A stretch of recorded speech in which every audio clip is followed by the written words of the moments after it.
Don't you want it? Don't you want it? Don't you want it? Don't you want it? Don't you want it? Don't you want it? Don't you want it? You lose your little mind. My Deadlights. Welcome to the Deadlights podcast. I'm your host, Sam Johnston. And I am Sleepy Leslie, bringing you your weekly dose of horror. Weekly And dose of today we have a guest, Dave! Yay! Welcome, Dave. Thanks for having me. Of course. Welcome to the Deadlights podcast. Just quickly, always like to start off, especially with new guests. Just curious what your experience with horror has been up until this point, before we watched Deathdream today. What do you think about horror and horror movies in general? I've always loved them. They always felt like something taboo. I think I snuck into films way before they were appropriate for me. I also had like really naughty babysitters that would like come over and babysit me and bring over VHSs that I wasn't supposed to see. Yeah. So it always felt like something like sneaky, and like I wasn't hearing anyone in my life, like parents or anything, talking about them. So they felt like secret, and I just loved stuff like that felt like rebellious, and always had like a perspective that was like wildly different than any kinds of films I was exposed to as a kid that were like family friendly or on TV or prestige type films, you know? It felt like these people just grabbed a camera and just made this stupid thing with their friends, and you can like feel the love. So of course, like as soon as I started getting into filmmaking, I just naturally gravitated towards horror because it can be anything. It can be thought-provoking, it can be dumb, it can be funny, and there's not this need for it to be like seamless. So Yeah. And you're a horror lover and also filmmaker too. So do you feel like that really informed how you approach making films as well? for sure, I loved that. A lot of the stories that I heard from the sets of films like Sam Raimi films or Robert Rodriguez, like that feeling of like just a scrappy group of friends coming together and making a film in their backyard or their garage, like that felt like my like romantic notion of what it meant to be an artist. So when I got into filmmaking, I was already kind of doing that with friends. We were already doing horror sort of comedic stuff, so it just felt very natural to like, let's just take this to the next level and do it on a slightly more professional tier. Nice. Yeah. That's great. Well, this film that we just watched definitely felt like what you were describing of let's get the people we can together and make this movie. We have an idea. And that's enough. Let's just start shooting. Absolutely. I think we have a camera man that knows how to use a camera. Not really sure though. He knows which end of the camera to point towards people. At least he's got that. That seems like the extent of his knowledge. Not all the other buttons and... I don't know what this thing does. I'll figure that out in the next one. Well, we just watched Deathdream from 1974, directed by Bob Clark and written by Alan Ormsby. A young soldier killed in Vietnam inexplicably shows up to his family home one night. Uh-oh. And when I reached out to you to be on this podcast, you actually mentioned that Bob Clark had directed one of your favorite horror films. Yeah, Black Christmas, which came out the same year as this one, 74. So it was a big year for him, I guess. Big year. Wow. One may be more successful than the other, but this is very much also clearly at close to the beginning of his career. You can kind of see... not so seamless, maybe less than seamless this movie was between the actual filmmaking with the cameras and questionable actor choices as well, and questionable script. Everything was very questionable. Very shaky dialogue, not nearly enough lights, even for a dark, murky movie. It's like, what are we supposed to see in this shot? Everything was so damn dark. I wrote that a couple times. Yeah. I think we were talking about before we started watching the movie about Batman. I feel this movie's darker than Batman.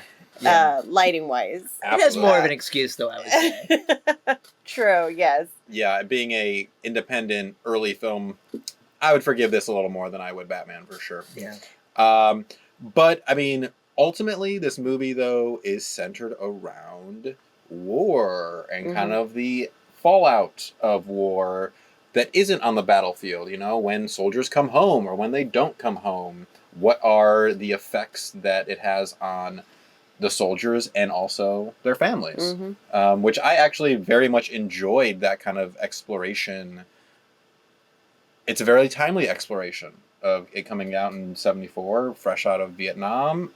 I think Bob Clark was definitely taking probably from some personal experiences. Oh, yeah. That he or people that he knew went through. Was it heroin? Is that what, like, soldiers started, like... A lot of heroin. Lots of heroin. Yeah, a lot of heroin because they got addicted when they were in Vietnam, and you kind of see the different responses. They're using it as a medicine as well. Kind of cure. Yeah, and also numb these soldiers up so they'll run into a battle with explosions and gunfire and these killing machines. You know, like that we as like our government makes these killing machines.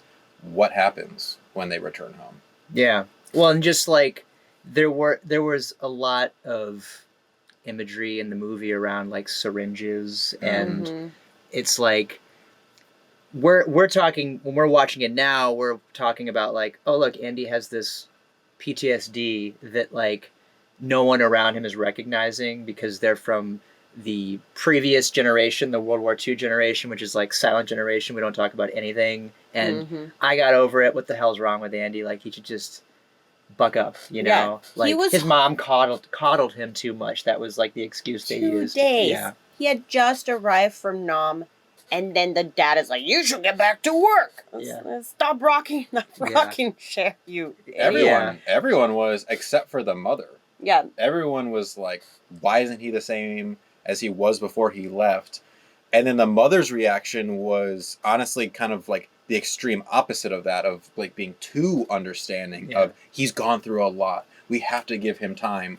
But she wasn't opening her eyes up to the fact of, wait, there is actually something wrong. Yeah, like he's Andy. broken irreparably. Yeah, and just the more I think about that connection between Vietnam, heroin usage, and coming back with scars of war on your psyche, like this idea that Andy's like he needs blood to live and to continue to I guess stop himself from aging rapidly and dying. So there's something about that, like going to war, being desensitized to violence, almost needing that violence or the adrenaline that comes with it just to feel alive. And then coming back to society where you step back into like a family where you were a part of a very particular dynamic, but now you're not able to just slip seamlessly back into that. Like, I think that's all like really interesting, brilliant stuff that's just kind of handled very poorly in the movie. Unfortunately. Like, the premise is really brilliant. Like, all that stuff is cool. It's just like, it doesn't go anywhere. It's just like, that's just the setting, and then we're going to stumble through these really awkward scenes over and over again. Yeah. I mean, I just can't imagine having to murder and then like coming home and then being told you're a hero and then having to like go through this on your own essentially. And then it's like, what, like you're just gonna stop killing from this point on? Like I can't even kill a spider. I cannot. I got you. I got you. You got me? I'm a killing machine. You are a killing machine. I need it to live or else I rapidly age. You look great, by the way. Thank you. I just killed some of my roommates. I have enough roommates here that you don't even notice when they disappear. Yeah, that's true. Well, and also, too, there is this whole, like, we talked about reactions to World War II and Vietnam. Vietnam soldiers were also very much treated differently than upon their return than the World War II soldiers were. People like sometimes hated these soldiers, and like they were symbols of like this American intervention, and so they did not have a very warm homecoming for a lot of these guys. There was still some patriotism during World War II, so I want to say a lot of people, like guys, jumped in and they wanted to be soldiers because that was like the highest ranking of like society, like, you know, figure that you could be. And then in Vietnam, you were getting like children being thrown to jail, just being recruited because, you know, that's what they needed. Forced to by the draft. Yeah. So they were just like, hell no. Yeah. It's all about peace and love. Yeah, and Vietnam was like the last conflict that we had where the public was exposed to like images of the war. Like it was very shortly after that we wouldn't allow journalists to visit battlefields or to, we wouldn't see dead bodies or caskets or in the newspaper or on the news, you know. And so I think that the public was also like very aware of like the cost of the war, the number of soldiers dying, and the sacrifice being made. And I read a few interesting books. I was doing a bunch of research for a script that takes place in the 80s. Obviously, Reagan was a big influence during that time period. But this like resurgent like nationalism that was kind of masquerading as patriotism, and this narrative that came about in the 80s was the foundation of this idea we have that like the Vietnam soldier came home and was like spit on, which wasn't like, there was anecdotal, obviously like isolated incidents, but it wasn't like you see in Rambo where it's like he came home and like they just, you know, he has to go live off the grid because people just hate him and they don't understand the sacrifice he made. And that's like sort of a recruiting tool that we used in the 80s. But it wasn't widespread enough to be like the American public has no respect for soldiers and what they did over there. It was more about the anti-war movement at home being vilified. Like, if you're against the war, you're against soldiers. And here's some isolated incidents where soldiers were greeted with, you know, hostility, but it's not like that was the overall experience of every soldier. It's more like, hey, we have a huge problem with soldiers coming home and telling people what's really going on over there, throwing their medals away, and maybe not being so proud of our foreign policy. That got twisted into the public doesn't have enough patriotism for the military, and we need to ramp that up because our foreign policy now means that we have to be sending kids to all different kinds of places in South America, all over the world, you know, for our colonial appetite. Woohoo! Yeah. It's like using their processing of their experiences against them. Yeah. Almost. Yeah. Which is horrible. Absolutely, And just using people. Yes, that's what it comes down to. Then, I'm pretty sure it's Andy, right? Our main character of the movie gets shot himself in this very slow motion, slightly out of focus shot. Well, that was what confused me, because there's a lot of out of focus shots, but like the opening title sequence is like medium shot in focus, slow zoom in, he gets shot, and then it clearly gets pulled into like way out of focus, and then the title comes up, holds there, then the title goes away, and then it goes back into focus. And so from then on out, I'm like, man, are all the out of focus shots meant to like mean something? Or because they set that up as like a visual motif, but it's so sloppily done, there's no way that it's all on purpose. Because there's some of those scenes where it's just like, what is the focus? Where are we we're focusing on a toaster in the background. It's often the background that's in focus and the foreground is completely out of focus. But that moment was an intentional out of focus. I was confused by that too. Right. That made me think, okay, is the rest of this movie brilliant? Yeah. Or is it just really sloppily done by the end? Maybe, and I don't know this for sure, this is almost just like a guess, maybe they didn't even have that original scene, that first scene as like the original first scene. They shot this entire movie and we're like, you know what? We got a lot of out of focus shots in this We're going to movie. need to like make this feel like a choice. Yeah. And then because they could have totally shot that afterwards, Right. stuck it in the beginning, And You're right. Ben kind of like, well, see And all now this... you have a title card with the guy out of focus, and it's like, oh yeah, that's the out of focus movie. It's the out of focus movie. Cool. That's what it should have been called, as opposed to all the titles that it went through. There was a couple titles. We had the actual title card said Dead of Night. And then everywhere else, though, like on IMDb, it's listed as Deathdream. Deathdream. Deathdream. And you saw one in the closing credits. What was that one called? Nightwalk. Nightwalk. The Nightwalk. Yeah. What is So, it with the 70s? Because there's, that's what we ran into with Alice, Sweet Alice. Sweet Alice. It was originally called Holy Terror. Oh. And that was what the name was in the film. That was the title card in the film, too. I don't know. It is always strange when they release the film and then they change the name. Because, like, it's called Deathdream on, like, marquees at the time, but you go there and you see the title card and it's Am I in the not wrong even movie? accurate. Yeah, it's like, yeah. what? I'd be like, oh, God, we stepped into the wrong theater. Oh, shoot. Oh, man.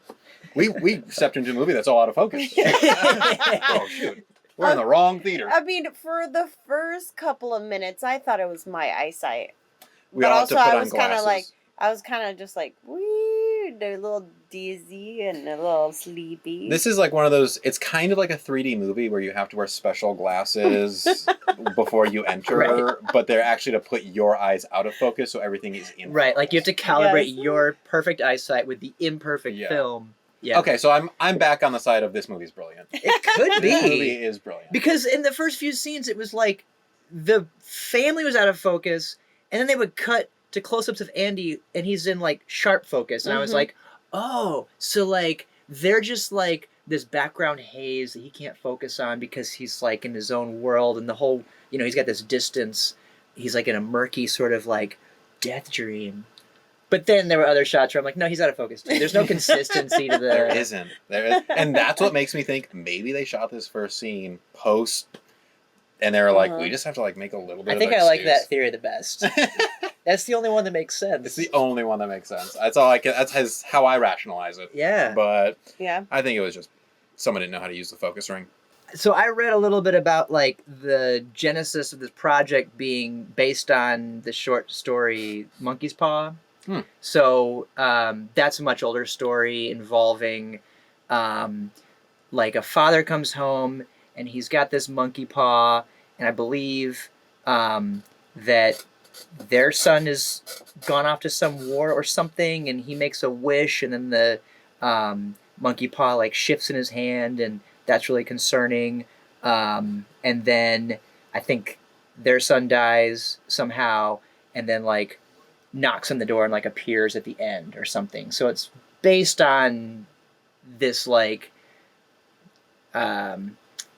this magical talisman thing that he has, this monkey's paw. So that's what that felt like. The mother's prayer somehow cast a spell that brings him back, but it's also kind of that Final Destination thing where it's like he's not supposed to be alive right now. Right. So he's got to die at some point, but like what's going to happen in that period of borrowed time where he's supposed to be dead? Yes. What is going to be the consequences of the going against nature, essentially? Going a man trying to control their fates, like, and falling apart. Shit just gonna fall apart. Everything's gonna fall apart.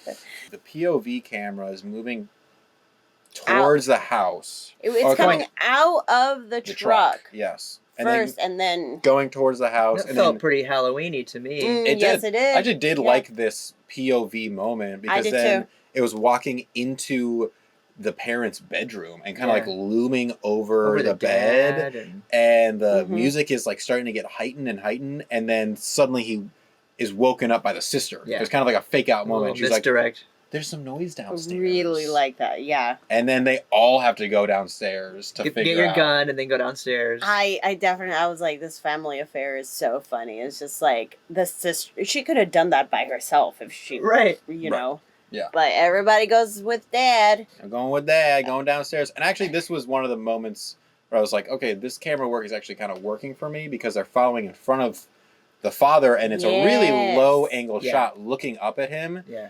Very unsettling and off-putting, and I liked it. But it was just the dog. Butchie? But Butch Butch. Butch Butch. the dog. Butch the dog. Cute little dog. But guess who's home? Andy behind the door. Oh my god, we just heard you were dead and now you're alive? And creeping behind the door. Creep behind the door. And there's a not a like a step missed. Everyone is just immediately happy to see him. Yeah. No questioning of like what happened, how did you get home, why did they say you were dead? Everyone is just literally just hug him. Well, he like left the door open and he's hiding behind it. So the dad pulls the door open and it's like zoom into Andy's face. Everyone's like, yeah! And then immediately they're like, oh, Andy! Andy, you're home at That 1 in the zoom morning. in was, I put that zoom in. That It was was crazy. Incredible. No. And it was just, it was so fast. It was like a roller coaster. It was. Yeah. And this is when we get the beginning of catatonic Andy. Yeah. Just the whole movie.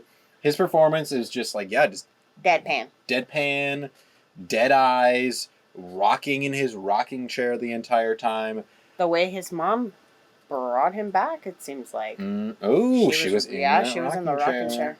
And occasionally giving us a little smirk that's unsettling and takes time to cross his face. People would ask him questions and he would answer with that creepy smile, and I'm like, that's not an answer for that question. Can you smile the way that he did? Because it was just the corners. I'm actually pretty impressed with that smile. It seemed like a... I don't know. I don't know, you have a little too Is much that- going on. Is that creepy? No, it wasn't. That's too much for a Bob You're like movie. into I'm sorry. it, yeah. Strip away all of that. I am sorry. I gotta practice. But yeah, they're immediately just like, it takes a while for him to even say anything too. Like they're just so happy he's home. Yeah. We're gonna do this. We gotta call everybody. And he asked them not to tell anybody. It's like, That he's not back. yet. Don't And tell the mom's like, anybody. oh yeah, once you're settled in. You need time. I mean, I wasn't talking about tonight. Yeah. No. Right now at like 10 a.m. Yeah. I mean 10 p.m. Yeah. Well, they said he showed up at like 3 or 4 in the morning. Right. They said that later. Oh, So on this a is- Wednesday. on Wed- Hey, today's a Wednesday. Oh my god. Coincidence? It's weird. That's Bob the Clark, you're a second- genius. This is an incredible movie. Bad things happen on Wednesdays because there's another Wednesday. I think it was The Ring. The Ring was a Wednesday? Yeah, That was the Ring day was that a they're supposed to Wednesday. die. Mhm. Yeah, shoot. We picked this day for a reason. I mean, your birthday this year was on a Wednesday. My birthday's on a Wednesday. Is your birthday on a Wednesday? Couldn't tell you right now, but we'll look it Could up. be. Maybe. I Could think be. everyone's birthday's on a Wednesday this Yeah, year. I mean, That's what they decided. Statistically, that just makes sense. So, like, they come and sit him down at the table, and the sister, like, immediately gets on her knees in front of him and is, like, hanging on to every word. like a child. Yeah, and then he says something that they think is just so fucking funny. And there's, like, all this laughing, like the kind of laughing where Oh your mouth my is God. open, and the camera's, like, in the sister's mouth, and she's like, ah, and then you cut to the mom and dad, and he's, like, holding her face, Like, and they're oh. both like, ah, and I'm like, For like 5 minutes. what is going on? Like, And then they zoom out of the window while they're still laughing. and Andy was just like, Doing his And it- tiny smirk. And it wasn't like a belly laugh. It wasn't like, oh. like a zombie laugh. It was like, And it goes on for like a full minute Oh, for sure. or longer because we like fade out of that scene. I thought it was the end of the movie. I was like, oh, we're done. We're done. We're leaving. And they're like in a- that's that. They're like in a Wow. snow globe. Stuck forever. The line that started it was, she was like, the mother said, they said you were dead. And he was like, I was. Oh, that's the joke. That's the joke. Oh, Oh yeah, absolutely. That would have Hilarious. cracked me up. That killed. That joke That- kills every time. I mean, Wow. Very odd moment. killed Andy. Well, and I mean, okay, I'm might be giving the movie excuses, but like thinking about the idea of this movie, just trying to laugh through the pain, like that is a really fucked up thing to say, yeah. and especially as a soldier coming back from war, that's pretty concerning for him to say something like that. Maybe they're just like hoping it's a joke and just See, I think laughing you're through it. redirecting this film using like layers of action. Like you That would aren't actually laugh there. to cover the uncomfortableness, but an actor could play the discomfort that's beneath it. And in this, it was like none of that. It was No. just like, that's actually funny. And we just are so overjoyed and euphoric that you're home. Mm. And that in itself is weird because you're like, so you guys have like no connection? Because you're just like, our old Andy's just the way he used to be. And I'm like, if this was what Andy's always been like. How did he get a girlfriend? Yeah. How does he have friends? Why is his sister not scared of him? Yeah. Why is his family so obsessed with him? Why do they like him more than his sister? Yeah. Oh, they definitely do. Oh, they do. They definitely do. Because that's another thing about this family. And the mother from here on out is just like undying loyalty to Andy. Andy's right all the time. It's all for Andy. If the sister, there's a couple moments where the sister starts to question his odd behavior, the mother immediately She explodes at her. Like, just not even just like dismisses it, but like gets upset and angry at the sister. Yeah. And kind of just puts Andy above her so many times. And that's just interesting, like 70s family dynamics. I mean, when it started off with like, you need a man to carve the roast, and there's so many comments like that where the dad's like, this is my house, and just setting Andy up on this pedestal and, you know, making sure the sister understands that she's like second class. All that stuff felt rich, but I feel like it was still kind of surface. Like, we could have gone a little deeper, even without changing any of the scenes, just like exploring them a little deeper with the acting and the directing. But I did find that interesting and rich, even though it's not maybe explored deeply enough in this. It's around this time, too, that the father starts getting frustrated with how Andy's acting. He's like, it's been 2 days. It's been 2 days, and why isn't he back to normal? He's just been sitting up there sulking. Yeah. And he was also a soldier. Yeah, because didn't he say when he got home, he just put it behind him or something like that? Yeah, he's like, when I got back, I was able to leave that behind. Yeah. I'm currently reading a book right now called The Body Keeps the Score, and this psychologist his work mostly was with veterans from Vietnam and any other war, and he was able to be the one who like coined PTSD and do work with other psychiatrists and stuff. So I've been able to like he tells you a little bit of their psyche and how like the trauma settles into your body. It settles into the body, and even though you are trying so desperately when you are awake to try to put that behind you, it still comes up in your dreams, in your body. Is like it's holding all of that tension, and you have to talk about it, or you have to do things to be able to relieve that trauma. Like your body knows what happened. Well, and again, I think it's like one of those things that a lot of people that go through trauma, like one of the first steps is just having someone like validate that like your trauma exists and that it's something that happened to you and it's real.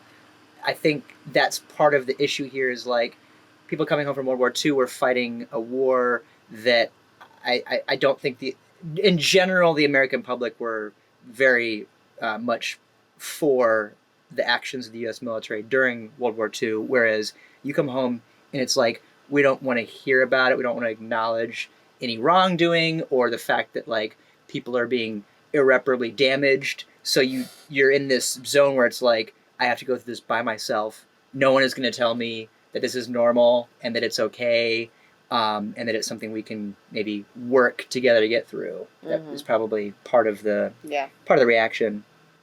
Well, and even though these characters like the mailman and also the father that both said that they were in World War II, even though they seem strong and they seem normal, quote unquote, I think they also have to deal with their trauma in some way too, but they haven't. I mean, the father's a drinker. He goes off at one point, gets really drunk, and then comes back and he says something to the fact of, yeah, I'm drunk again. So, you know why I was drinking. Yeah, and like, so there's this implication that he has maybe been drinking his problems away. Yeah, he's become an alcoholic, doesn't want to talk about things.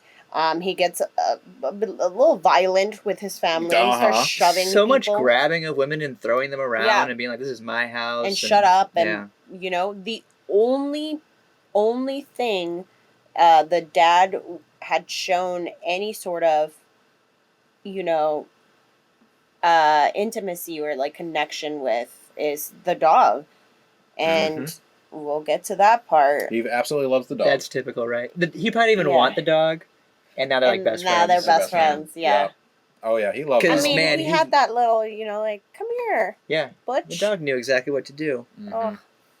And then after the scene, I think at the end of the scene, Andy says, "I'm going out," and the mother is like, "Will you be back late?" And he does the Just walks slow away. motion smile. Just okay. Which is she had made dinner too. She's like, I made you your favorite, and she's like holding 2 dishes, and she's like, well, fuck this, and throws them out. Yeah, there's a lot of throwing full plates of food in the trash. Because I think she like has mashed potatoes in one, and then some like I think beef peas. It's or like, guys, whatever. you have refrigerators. I mean, are we just throwing away food? Yeah, what the Come hell? on, that hurts me. And then she blames the father. She's like, "You didn't even want him to come back. You did this." Yeah. And then he was like, "Well, you babied him too much," or something like that, right? Yeah. Very much blaming Mama's each other boy. for the war that this kid just went through and the trauma that he sustained. They both so desperately want normalcy to come back, but it ain't coming. No. The next shot of him is like in the shadows outside a house watching someone get dressed. And right. This person has like really long hair, so it's not the sister. No, it was Catherine. Yeah. No. The girlfriend? Yeah. His old girlfriend? Oh, it could be the girlfriend. It could have been the old girlfriend. Which means, to me, that scene was significant in the sense that he does remember, he does have memories of his past, and there's some sort of, like, still, like, kind of like passion, you know? Even though his... I suppose it didn't feel like loving. It felt stalkery for sure. Oh, for sure. But I don't know. Like he wanted we to. We don't know who she is yet. We haven't met her, her, you know? So that's why it's so strange, because I had to write down, like, oh, this character has long hair. And it wasn't until several scenes later that I was like, oh, it can't be the sister. I forgot she has, like, a bob cut, so it can't be her. So who is that? And we don't find out for another, like, 45 minutes. They get the girlfriend. Not until the very end. Yeah. We actually see that character for the first time. Very confusing. So we're like, for sure. He's just stalking random people, which I guess makes sense, but that's not really his thing. Yeah. Yeah. Well, and kind of going back to what you were talking about, it is stalkery. He's not like, he doesn't look like he's like doe-eyeing over her or anything like that, but maybe it is just like almost like instinctual for him to go there, because that's like the last remaining part of his like human thing. He's like in a dream, and he's trying to find connections to this world that feel familiar. And that's just one thing. And he doesn't even maybe understand Yeah. why he's there, but Yeah. there was that passion once that he felt. And she says, like, he would write him letters, or write her letters all the time. Yeah. So that was maybe his, like, final connection to the real world when he was in Vietnam. And that's why this is still sticking around. Because it's interesting that we see that, and in the very next scene, he's in a cemetery. So these are the two, like, familiar things that he has that, like, maybe once hot, fiery passion and death. Well, that's interesting, because now I'm thinking about when she said that the letters, the family and the girlfriend said the letters stopped 2 months ago. But he wasn't killed 2 months ago, right? It seems like he was killed very, very recently, because he shows up very quickly after the family is notified. I feel like the family would have been notified pretty quickly. So maybe I'm reading into this too much and he just got killed and the letters stopped. But it seems like the letters stopped and then there was a period of time and then he got killed. So yeah, I think so too. Something happened. He must have been in a hot spot where it was like absolutely danger zone war for 2 months. So it was like a lot more trauma that changed him before he actually was killed. They must have been the last two of their team. Yeah. Well, there were certainly only 2 dudes running around that forest. Definitely. I mean, there wasn't even any Viet Cong or whatever in that forest, so No. they were just throwing grenades and they just blew themselves up. I guess. That's what it kind of seemed like. Shit. They hit a tree. All right, guys, bring a light and a camera. We're going to go out with the 2 actors today and just shoot this opening. Who cares? Just set off some explosions in the It's background. going to take fine. like 5 minutes. It's fine. That explosion, though. People get it. Remember to War. put the camera in focus. Yeah, I get it. I know now.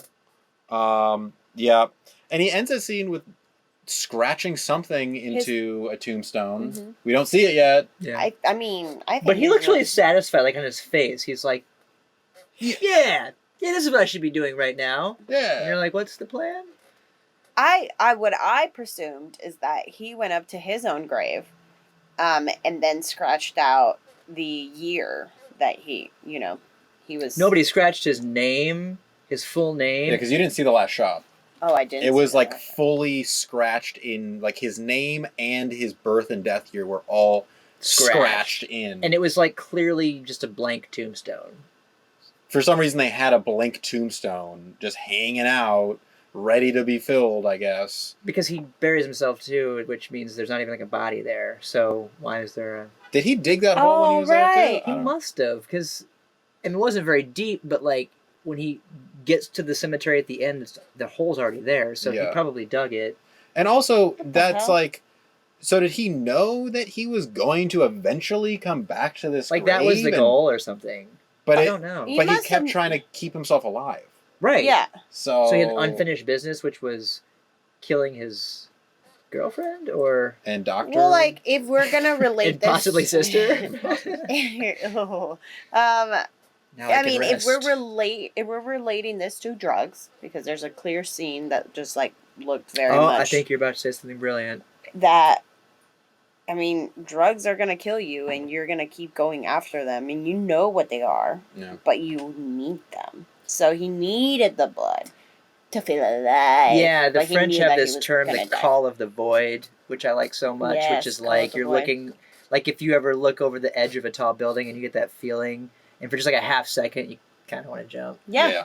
And then you're like, whoa, what the hell is that? Like, am I going to jump right But now? it's like that weird tingly feeling where you're like, that'd be thrilling for a second. It's like you said with drugs, it's like the thrill, the rush, even though you're hurtling towards death, it's like you've left that inhibition behind and you're seeking something that's like oblivion or something. Which is really, really interesting because I definitely do. I mean, I'm gonna admit something, but don't. I'm fine. It's on I will camera. never. It's just us. I will never do it. It's Just just us.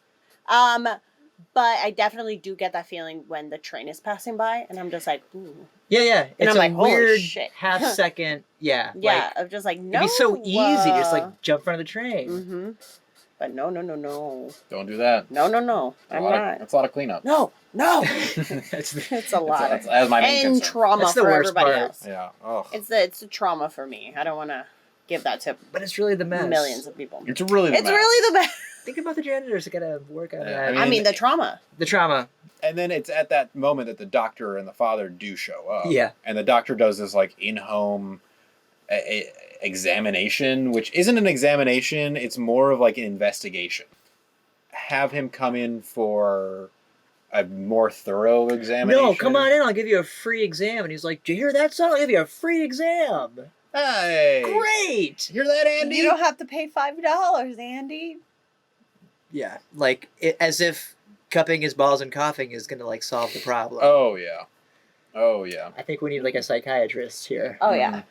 Well, and then the doctor leaves, and immediately, this isn't suspicious. Andy leaves too because Yeah. the mother gives him the keys, and Doc is getting stalked by Andy. Obviously, I mean it's very obvious. Like he's being followed in the car that Andy just took. Yeah. It's not a quiet car either because No. it's the 70s, so it was like, and he was like, "Is somebody following me?" Yeah. And he goes back to his office, and actually this scene, I was like, we're getting some kind of cool shots going on because he goes into his dark office. But like the setup is just ridiculous because he opens the door, turns on the lights, looks around, and then turns off the lights, and then walks in and starts like examining photos, and you're like, in the dark. I mean, not the best lighting in order to like get the clearest view of a photo that you're looking at, but I guess it does ratchet up the tension a little bit. It does, yeah. And that's what I wrote down. I was like, cool shots, but it's so damn dark. And then he like sees something interesting in the photos, picks up the phone to call the police. The police are like, "Hi, it's the police." And then he's like, Yeah. And then he sees like a shadow cross the window. And it's Andy. He's like, you said I could have a free consultation. And he's like, yeah, not tonight. I'm here for my free consultation. He's like, all right, come on in. Let's do this. Fine. And then Andy starts to get like, also at this point, he's kind of wrinkly. Yeah. He put Elmer's glue all over his face. He did, exactly. And He got let wrinkly. it dry. Yeah. It didn't look great. And he's like, check my pulse. Check my pulse. Yeah, like, I don't eat, I don't sleep. I don't understand. He makes him take out the stethoscope. Well, he picks up his bag and opens it and pulls out his stethoscope, and it's like, you're pretty familiar with like the tools of the trade here. Yeah. How do you know that was his examination bag? Yeah. I don't know. He's like, I don't understand, Andy. There's no heartbeat. He's like, there's nothing anymore. I don't get tired, I don't get hungry. Mm-hmm. There's nothing. He starts saying the Cardi B song. Exactly. I don't cook, I don't clean. Let me tell you how I got this ring. Anyways. He says, no living soul with more perfect health than I have right now. Get it? Because he's not alive. That was smart writing. Yeah, but like your skin is falling apart. Mm-hmm. So your skin doesn't look great. No, you need some more moisturizer for sure. Uh-huh. And then he has this line where he says, I died for you, Doc. Why shouldn't you return the favor? Right. So that is like a sort of political statement about the Vietnam War and the sacrifice they're making over there and how people at home aren't doing enough or something maybe. Yeah. But it's played so horribly, it's hard to tell. It's hard to tell where that really is. It's really just a line of dialogue that's kind of, I guess, quippy. Yeah. They're like, ooh, that sounds like it could have a double meaning. Yeah. And then, unfortunately, Doc tries to stab him with a syringe, but Andy turns it right back on him and just... Why would a lays doctor into him. just grab a syringe? There's other things. Scalpels, bone saws. Yeah. Yeah, the syringe was really what you landed on? Damn. Well, Andy like stabs him one time in the stomach with a syringe, and the doctor's like, oh, and, like crumples to the ground like he's dying, and it's like, I imagine a big ass needle could do some damage, but like just shoving it in and pulling it out is gonna be like, it's gonna feel like a prick. Right. Maybe there's some internal bleeding you gotta worry about, but that's like really long term. Unless an eyeball or like, I don't know. But even that would hurt, not necessarily kill you. Yeah, no, not kill.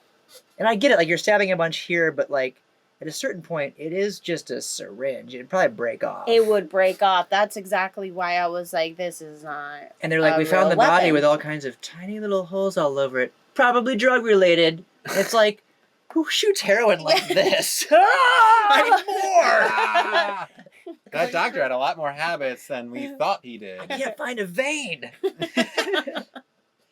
And then, well, Andy takes his little hit, though. He sucks out the doctor's blood and shoots it in his vein and has that, like, euphoric shot of his eyes, like, oh, yeah, oh. That's the good stuff. That's it. That's it. And then he comes back the next day looking great. He looks like... he requires the blood of someone much older than him to regain his youth. So that makes sense. You have to take old blood. Yeah. Old blood. Old doctor blood.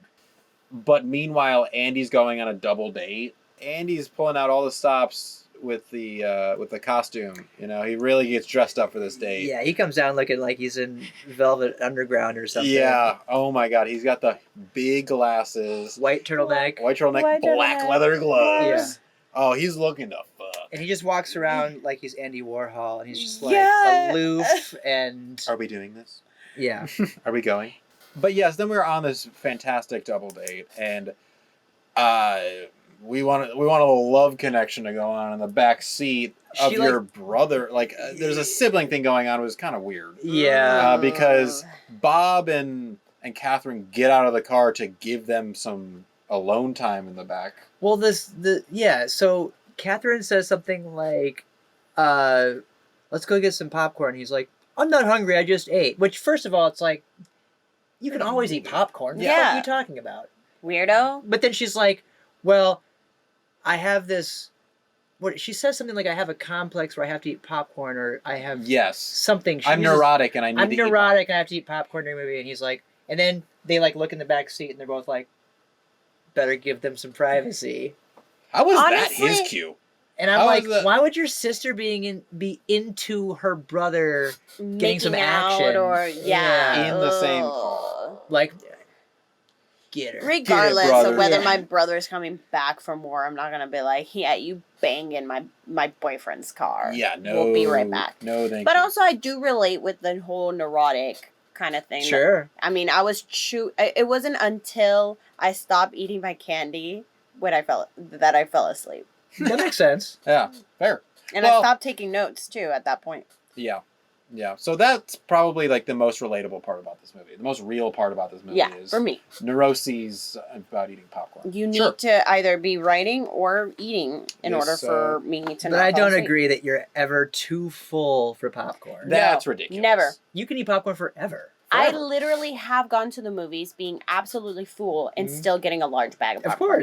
course. Because there's nothing to it. It's like negative calories, right? It's Yeah. like it takes more energy to like chew it and Actually, digest I mean, it. I hope no, it's not, but I wish it was that. Not with the butter, but popcorn itself is just very, It's very corn- lean It's and popcorn. it's popcorn. Popcorn. It's basically air It's air.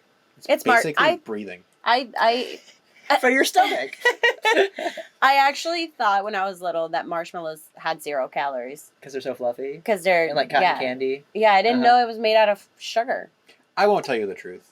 They are 0 calories. There's They are nothing. 0 calories. Keep this lie going, okay? It's like, why am I gaining so much weight? I'm eating It marshmallows. cannot be the marshmallows. And in this moment when his fiance and Andy are in the back car, she's like, is there somebody else? Because he's obviously being so distant. She and like just, puts her hand on his like gloved hand and he like shoves it off or something. is there someone else? You can just tell me. There's nobody else. And then she's like, oh, maybe we can pick up where we left off. oh yeah, baby. No, what does he say? It's also something kind of quippy. I don't know. An ominous, like double meaning, like, oh, I'm already dead type thing. Yeah, I never left you, or something like yeah, that. something. And then never his tail is fucking little leak Yeah, goes it out of starts, his like, squirting Oh! brown. squirting like pus. It's shit. like brown and And he's like, oh. now I have to kill you because you saw that I'm leaking. You saw my leak and now you're and he goes to attack her and then sister comes back to the car and they don't notice that she's They being get in the car fully and they're like, oh, something's going on back there. yeah, like they're like they think they're making out or having sex in the back and they still get back in the car. Right. And they're Like, like, oh, best- settle down, you two. Best case scenario, you just are fine sitting in the same space as your brother who's That's on top? sick. like not like, oh, we were just like being discreet and like making out and now we're gonna stop. It's like he's on top of her right now. Right. You're Hey- fine with this? Hey, lovebirds, calm Sick. down back there. Yeah. I was like, If anything, I would have maybe just if I did give my brother some space to make out or whatever, I wouldn't go inside the car. I might be like on the hood or not even around the car No. because I'd be so grossed out. right. Fair. But yikes. Not this family. No. This is a close family. Yeah, Hansel and Gretel. Ooh. Mm. yeah, Yeah, but worst case scenario, he's not even making out with her. He's sucking her blood. And he turns around and he's like, ah! Yeah, like mugs for the camera. Well, Hard. this is interesting because this is the first time that he's actually Yeah, on like somebody. yeah. Before the first 2 kills were just syringes. We know Yeah. that. So Wait, where did he get the first syringe? that's a good He was point. in a truck, Oh yeah. a food delivery truck. It seemed like. Maybe that trucker had some He has his own little kit. syringes hanging yeah. around. Yeah, no, that doesn't really track. Yeah, now that you No. mention it, doesn't make any sense. That makes any sense. And he doesn't have any needles in this car because he's just bitey and sucking her blood. And then he Yeah. goes for the sister immediately too. He doesn't even go for Bob. Yeah. he goes for the sister. And then he ends up grabbing Bob, and he struggles with Bob for quite a while. And meanwhile, the sister's like her face is frozen, with mouth agape, but she's still like her body's still moving Laughing. around and like looking like Yeah, because Andy this whole time is strangling Bob. with like a bungee cord or something. Yeah, I'm not really that even he sure. got where? Good question. strangling Bob, not biting him, which is kind of interesting, but just strangling him to kill him. Yeah. And the sister is just watching this all Kind of happen. circling the car with her mouth wide open like she's screaming silently. It was just a very bizarre, not unsettling, just like, I don't think this is working how you intended it to work. As opposed to like a fight flight, she froze. Yeah. She kind of like half froze, half paced, like, and I think he kills Bob, right? I think so. He kills She Bob. was doing the Thriller. And then he gets Yes. back into the car. And he's like trying to run her over, but a different guy pushes her out of the way, gets in front of the car, gets run over, and then we see Bob not Bob, Andy, like back over the body, and then pull forward, and we pull forward, we cut to a shot from behind, and you can see these dummy legs just rolling under the tires, and they hold the shot too long because the car like clears the dummy, and you see that it's like dummy has like pants and then like a shirt that doesn't have any stuffing at all. It's just like deflated, and it's clearly just like half a dummy. Yeah. It's like, oh, we'll fill the legs. They won't see it. Did they just like run out of Stuffing? money? Stuffing? I guess, because the legs are stuffed, but they're stuffed like sausages, you know, like they're like, there's too much stuffing in the jeans, and the, you know, feet are at weird angles. And then no torso. Oh no. Just no torso. It's just like the belt line, and then it kind of like flat, like it just deflates. Yeah. Yeah, just not good at all. And then he drives home. He goes back home. He's like full like zombie now. One shoulder's like, yeah. And then who's there to greet him and take him in? Is mommy. Yep. And then father does what he knows best, which is throw the mother to the ground. Yep. Jesus. Just pushes her aside. Doesn't like what she's saying. No. And then Andy turns around. He's full zombie. Just full. And father can't shoot him. Yeah. Dad can't do it. He can't shoot. He points at him, then he lowers it because the mom is screaming, "No, don't do it!" Okay. And we're screaming like, "Yeah, you should Yeah, probably do it. It's Please do time." it. It's time. Instead, he can't do it, and then he goes to his room and then shoots himself. Yeah, he's like crying and just puts his gun to his head, and then we cut to like them outside the room coming down the stairs, and we hear the gunshot. It's like, oh, he definitely just killed himself. Like, what the fuck? Are we supposed to? Why? Are we supposed to like see that perhaps it's easier for him to have pulled the trigger on himself because he doesn't like who he is? Like, I get it. And he loves his child. Yeah, I think that that's part of it. Like, I know that, you know, when there's like serial killers are exposed and the parents are like still defending them, I get it. Like, there's very little that your kids could do that would cause you to like turn against them. So it's like, I get it. You can't shoot your own kid, but at the same time, it's like he hasn't tried to do like anything productive. Like, he's just like yelled at his wife, yelled at his daughter, grabbed them physically, thrown them around, went to the police at one point and tried really half-assed with like no plan to like lie to them and get them off the trail. That didn't work. So he's like, well, I tried everything. I guess I'll just kill myself now. Well, and yeah, his motivations were so strange because he seemed so frustrated with Andy the entire time, and getting more on the sister's side of being like, something's wrong with him. Yeah, he's not right. He's not the same Andy, and so like, to me, it wasn't like I felt like he went through enough for him to make that switch to something is wrong with him, and now he's looking at his zombie son. And, like, this should definitely be enough for him to be like, all right, I'm going to make this decision to shoot him. Yeah. To me, like, him not shooting him didn't make any sense. Yeah, same for me. Just knowing that, like, you have a wife and daughter still, and it feels like Andy's becoming increasingly threatening to them. So you're going to take yourself out of this situation? Someone that could... Like, why? Yeah, Why? Someone that could actually help salvage some of your family, but... And also we know that, like, it almost, I feel like, would have make more sense if he did shoot him, because if he would have shot him, nothing would have happened to Andy, because he's already dead. Right. And then that would then clue the father into, oh shit, I really can't do anything. I can't even stop. He doesn't know that he's a zombie. Yeah. Right. Like, I can't even stop my murderous son. That, to me, would have been stronger motivation for him to actually then go kill himself. Because then he'd be like, well, I've shot my son. I've done every possible thing I fully expected him to pull the trigger and for Andy to like almost like not react. Mhm. And then we would have been like, oh, now we understand something else about Andy. But you're right. Instead, it was like, I can't do it. Guess I'll go kill myself. Yeah, weak No. motivation for that suicide. Yeah, it's... But guess what? Mom and Andy are making a run for it. She's like, where should I go? He points to the cemetery. She's driving full speed at the gate. And then he grabs the wheel and turns it so that they slide into the gate sideways and knock over. They fully knock over a brick wall that was like clearly made of cardboard or something. Yeah. And then the What car's the on hell? fire at this point, too. Yeah. And the cops are chasing them and the car's fully on fire. Fully on fire. And then Andy and his mom get out, and he pretty much just like crawls his way into a grave and just starts burying himself. And she's like, wait, no, Andy, No, don't. Andy, no. No, I've done so much for you. Don't do We're that. in the run. And he just ends up having his last undead breath He or just something. has like a gasp and then dies. Again. And the cops walk up and the mom is like, Andy's home. Some boys never come home.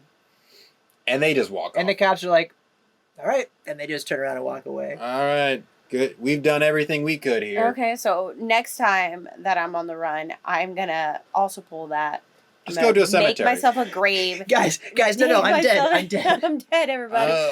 And the cops are like, good enough for us. Yeah. Very, very strange. And that's Deathdream / Dead of Night / The Night Walk, 1974. Yes. Wow. Wow. All right, we made it through. Wow, y'all. Good Lord. Anyway, what are you thinking as far as Smash Pumpkin ratings go for this Oh, one? man, it's so hard to say. I have to kind of talk it out a little bit. Talk it 'cause, Talk it up. It's one of those films where I feel like I'm going to be talking about this film for a few weeks to like other friends of mine that are really into horror, you know, like you guys have to see this so we can talk about a lot of the stuff we've just talked about that's just non sequitur and bizarre and doesn't work at all, but is really entertaining. I mean, I was riveted the whole time laughing. Like things Yeah. don't connect logically, and so therefore like anything can happen. I have no idea how this is going to end. And it satisfied me because the final line is haunting. It also doesn't really work, but it is the kind of line that could tell you everything you need to know about the movie. Like Mhm. Andy's home, most people don't come home, so it's like, oh wow, okay, so that's so rooted in Vietnam and Mhm. mother's pain and all that kind of stuff, and getting, you know, really wishing, oh, I just wish I had a chance to say goodbye, or like just a few more days or something. So there's like poignancy and there's like a lot of laughs, maybe unintentionally. I don't know. I think I'm gonna say like 3 out of 5. All right. 3 out of 5. All right. That seems fair. That seems That fair. seems fair. Solid C. Yeah, Solid C. solid C. Yeah, for sure. I'm just gonna go a little lower. I'm gonna go with the 2.4. 2.4. I couldn't quite give it a 2.5, so I did a That would 4. seem a little high. Yeah, it seems a little high. There were some shots that I really did like with its POV kind of shots, and although the zooming was crazy, I thought that was really fun to add in. We don't do nearly enough like crash zooms like they did in the 70s. That was like, why move the camera when we can just like do a crash Yeah, zoom? absolutely. It was just like absolutely unstable. And I mean, I did like the whole concept of like this war veteran coming home and then him being a zombie, and that kind of like take of just how your mind will deteriorate if, you know, you went to war. Like that. Lots of other stuff I didn't like, but we don't have to talk about that. We'll just talk about the good things about The this good film. things, yeah. Yeah. I agree. I think that very poignant points that the movie was trying to make, for sure, and very timely.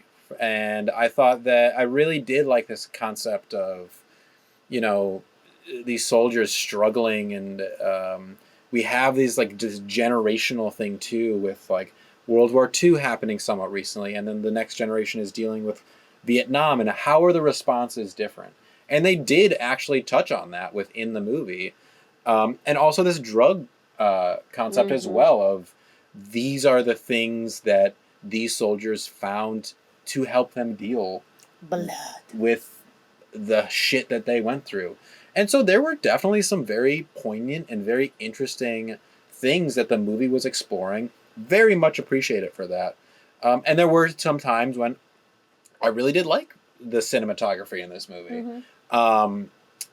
But it does leave a lot of things for us to talk about, whether they were intending that or not. I felt like a lot of times during this discussion, we were definitely like trying to give the movie excuses for a lot of the things that it probably just failed at.